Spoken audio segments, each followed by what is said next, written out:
కొంతమందికి ఫుల్గా కొండు కూడా వేసాడు. వాళ్ళు చేసిన పాపం ఏంటంటే కొంగేసుకొని రాలేదని కొంతమంది, లేకపోతే వాక్యం నచ్చలేదని వాక్యం తప్పుగా మాట్లాడదు. ఏంటి వాక్యం కరెక్ట్గా మాట్లాడుతున్నారా తప్పుగా మాట్లాడుతున్నారా అనేది ప్రక్కన పెడతాం కొంచెంసేపు. దానికి ఖచ్చితంగా తీర్పు తీర్చుకుంటాడు.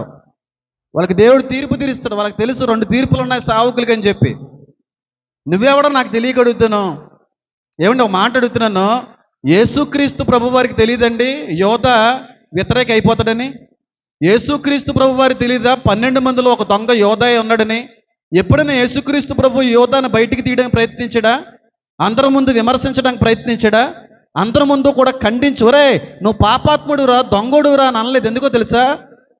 తెలుసు యేసయ్యకి ఆ ఒక్క వ్యక్తిని ఈ 12 మందిలో నుంచి కానీ బయట తీసి బేడ చేస్తే చాలామంది యేసయ్య దగ్గరికి వచ్చే వాళ్ళు కూడా రాకుండా ఆగిపోతారని.